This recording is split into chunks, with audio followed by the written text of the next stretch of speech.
Hello good morning everyone सबैजनालाई टासीले है।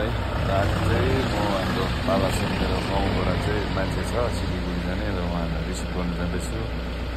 मेरो गाउँ चाहिँ यहाँबाट जान्छ। अब यो चाहिँ सुकिया पोखरी गाउँमा खुल्ला हो।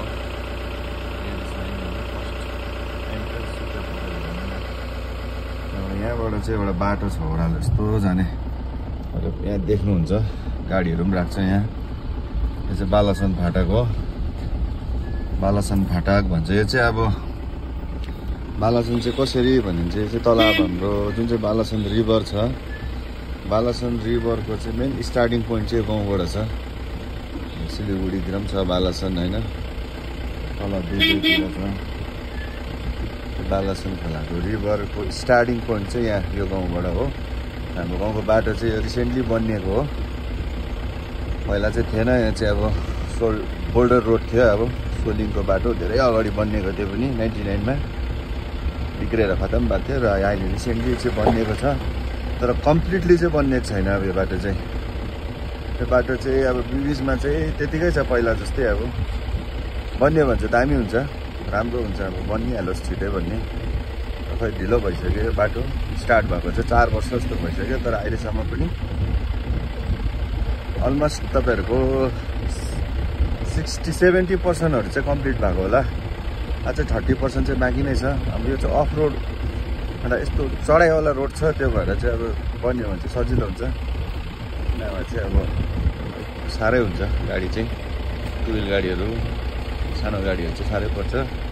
यो बाटो बन्यो भने चाहिँ एकदम दामी हुन्छ। यहाँ चाहिँ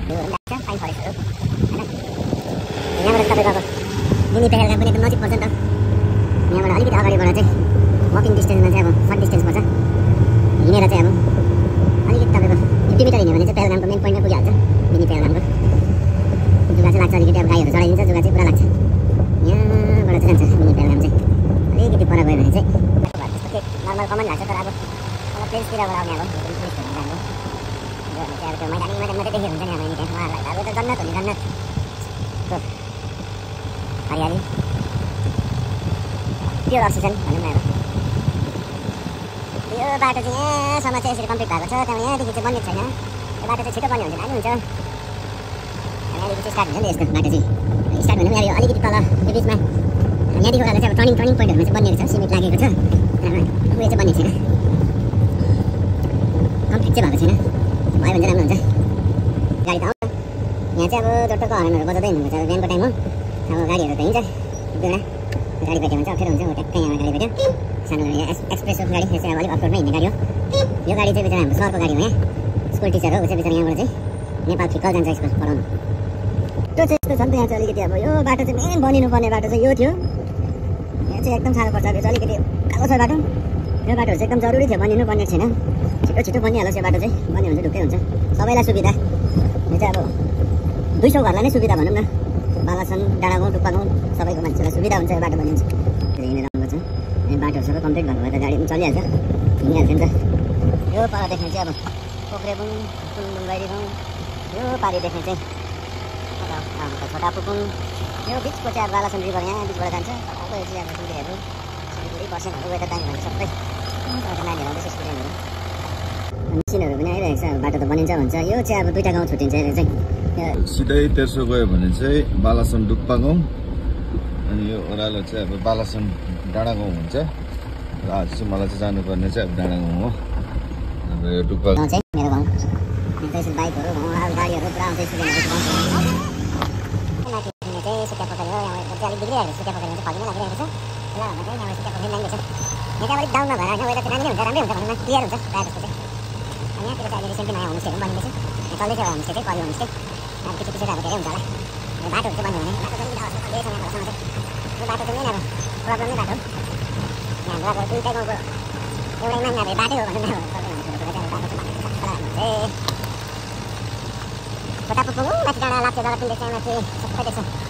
यो चाहिँ बाटो राम्रो छ। फेरि 1 किलोमिटर चाहिँ पिच छ तल स्कुलसम्म। यहाँ होमस्टे नरेन्द्र होमस्टे। यहाँदेखि चाहिँ फेरि 1 किलोमिटर पिच छ।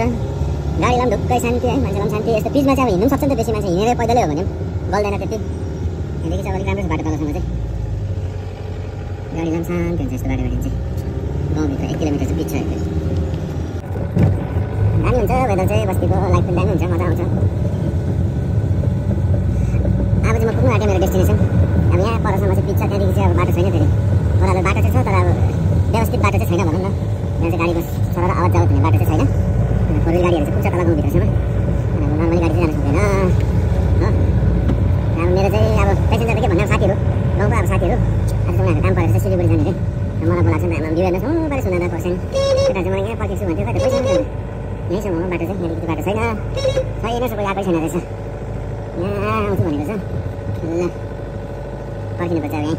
तर भ्यू चाहिँ बालासन प्राइमेरी स्कुल। हामी पहिला सानोमा हामी म मेरो दाजु ठुलो दाजु दिदी सबै स्कुल पढेको। पर चाहिँ अब सोर्स अफ बालासन भन्छ नि, बालासन खोला चाहिँ यो स्टार्टिङ पोइन्ट चाहिँ यहाँबाट है, यहाँदेखि चाहिँ स्टार्ट भएको। यहाँ छैन अब यहाँदेखि उकालो खोला माथि लाप्चे जग्गा त त्यो फगी लागिरहेकोमा यहाँबाट स्टार्ट हो बालासन खोला चाहिँ। यो पारि देख्ने चाहिँ हाम्रो गाउँ, मेरो गाउँ। स्कुलमा चाहिँ हामी पढेको यस्तो भएछ, त्यो स्कुलको अवस्था त गम्भीर भएछ नि। यहाँ चाहिँ हामी पढेकै सानो सी ठुलो सी बी भनेर चाहिँ 1 4 सम्म अनि त्यस्तो भएछ।